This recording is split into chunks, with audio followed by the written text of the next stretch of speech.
ya. Jadi kita tengok we were advanced civilization. So the story of Nusantara is the story of Bahari people. Bahari ialah orang samudra ya. Kita ini, that's why we call our homeland tanah air. Tanah dan air ya. People call the motherland itu ya, tanah saja, bukit. We tanah air because the samudra itu, laut itu tanah kita, tanah itu laut kita.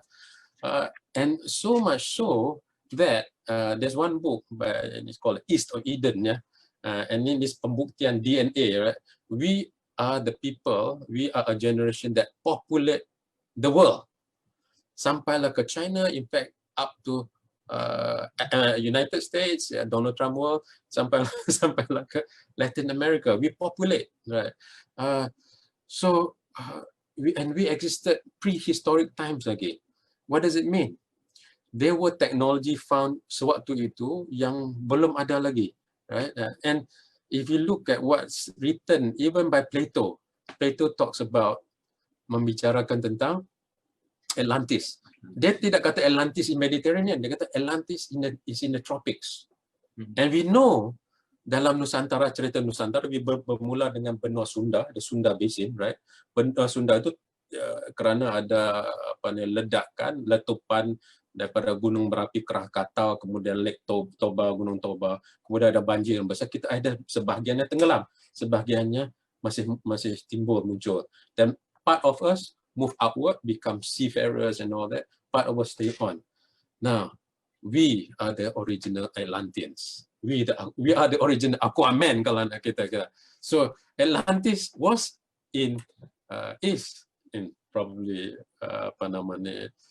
the technology that's embedded in Nusantara is the technology of Atlanteans. So we were the much more advanced society. Dikatakan ada yang other research shows that frequency was discovered at that time lagi. There was the technology of frequency. So we were having Wi-Fi a long time ago lagi, sebelum Wi-Fi being invented. Yeah. So that is the second perspective of technology. So keris itu embedded, tersirat, tertanam di dalam keris itu adalah teknologi yang luar biasa banyaknya kan. Teknologi metalnya, teknologi aerodynamic of the pembuatannya, teknologi hulu dia tu juga berlainan, cara yang saudari Anis terangkan tadi, cara hunus itu. So there's a science and art of self defense, science and art of metal making, science of art of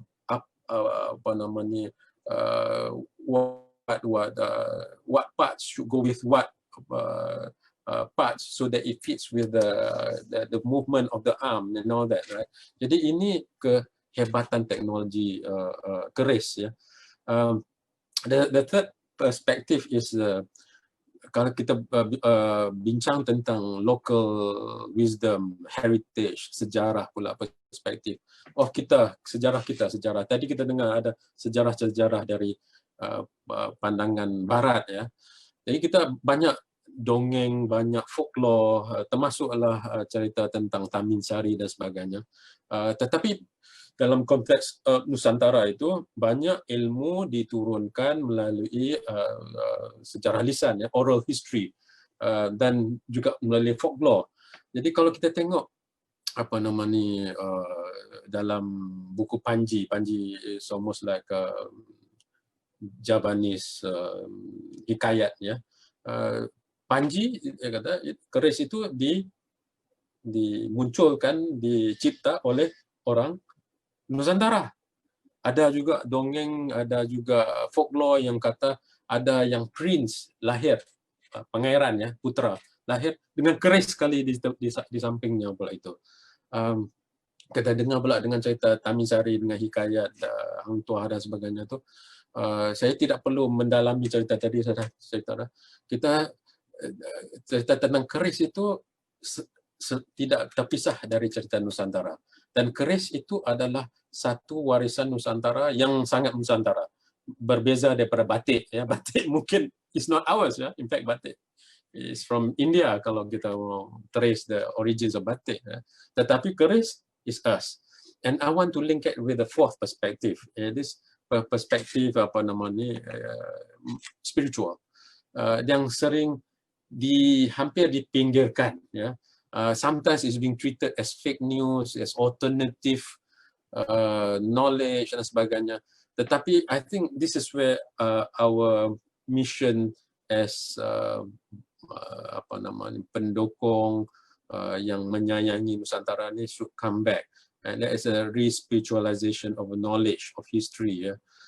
Kalau kita tengok even cerita Tamin Sari itu, ya, ada cerita yang spiritual, cerita dari tanah Jawa sendiri bahawa Tamin Sari itu menemui seorang Arab dengan satu metal, dengan satu batu, dan dia lihat ada kesaktian di sebalik batu ini. Kemudian batu inilah yang dimasukkan, yang dijadikan keris Tamin Sari. Of course, the batu could be batu for meteorite dan sebagainya, ya, ataupun digabungkan menjadikan keris. So that is one line of the story. Dan kalau kita tengok sejarah spiritual, sejarah sufi dan sebagainya pula, menceritakan tentang senjata keris ini. Dan kita berbalik kepada nabi-nabi, ya. Kita tahu kata Nabi Ibrahim itu ada membawa keturunan Yahudi daripada Nabi Ishak, keturunan Arab dari Nabi Ismail, dan Nabi Ibrahim, ya, yang hidupnya 1000 tahun itu, ada isteri yang ketiga, ya, namanya Kantura, ada yang kata Siti Kantura. Nah, dia membawa Bani Jawi. Jawi, Jawa dekatlah tu. Dan what Nabi Ibrahim tinggalkan ialah senjata yang namanya keris. Yeah. So it is very unique to Nusantara. It's not pedang, it's not anything else, but it's keris. Jadi kerana kalau kita lihat cerita Nabi Ibrahim, kan dia banyak merantau ke tempat-tempat yang banyak, kan. Jadi termasuklah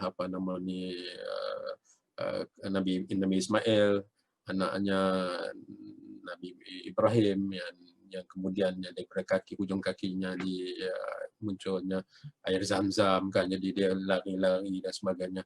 Nah, itu ceritanya pula. Dan kalau di tanah Melayu, di Kepulauan Melayu, di tanah Jawa ni ditinggalkan pula satu ketulan metal, ya, besi, yang kemudian jadi keris. Nah, that is another line of story. Another line of story buat keris pula ialah, dan ini ada kaitannya dengan keris Tamin Sari, ya, ialah bahawa cicit Rasulullah ataupun yang namanya Ali Zainuddin Zainal Abidin Hussein. Zainal Abidin Hussein, ya. Kebetulan ada kaitan dengan Sultan Zainal Abidin dengan Ali Zainal Abidin Hussein, ya, cucu kepada Rasulullah SAW, ya. Jadi ditugas, cerita dari ahli sufi, ada 7 orang adik-beradik, ya, ada 7 orang beradik yang ditugaskan datang beyond the land of Parsi, beyond the land of Parsi and beyond the land of Parsi ialah Southeast Asia, dan sampailah ke tanah Cina, ya. Jadi 7 adik-beradik ini dengan Ali jadi abang yang paling besar itu. Dia bukan Ali Sinin Ali, dia cucu Sinin Ali, ya. Cucu anak Husain itu. Datang dengan 7 adik-beradik itu, dan yang ditugaskan untuk memikul tugas untuk bawa ke tanah Jawa itu ialah abangnya sendiri.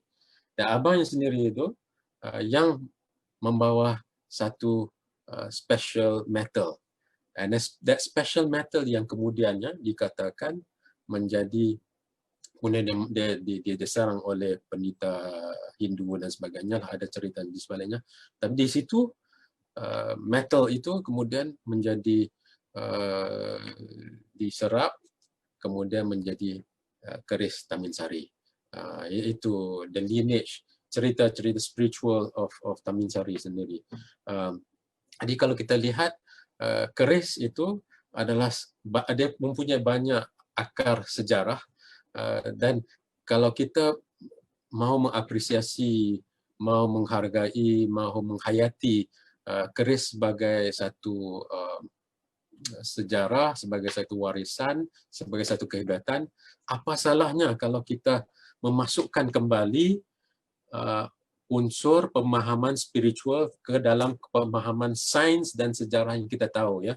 Jadi kadang-kadang sains itu mengeliru, menimbulkan kecurigaan dalam diri kita tentang ilmu yang kita ada sebelum ini, yang tentang apa yang tok nenek kita baik beritahu, apa yang turun-menurun kita tahu tentang apa kearifan lokal kita dahulu ni.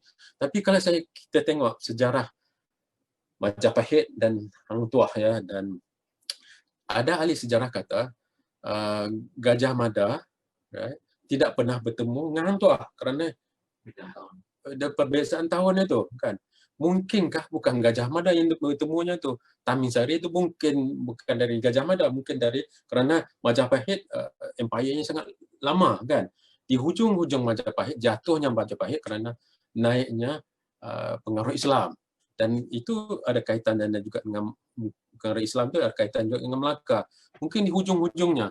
Jadi people who want to menyangkalkan tentang kewujudan Hang Tuah baik, tentang cerita Tamin Sari dan sebagainya, kita perlu menggunakan pemahaman kita sedikit tentang folklore, knowledge of folklore, tentang not all dongeng itu salah, bukan all folklore itu tidak betul. That's how we pass our knowledge, that's how we pass our lessons and history kepada orang-orang di bawah kita itu, keturunan-keturunan kita. Mungkinkah yang bertemu itu bukan Gajah Mada? Gajah Mada itu patih macam Prime Minister of Hayam Wuruk, which is the king of Majapahit, ya. Mungkin yang jumpanya di hujung-hujung Majapahit itu. Tetapi kita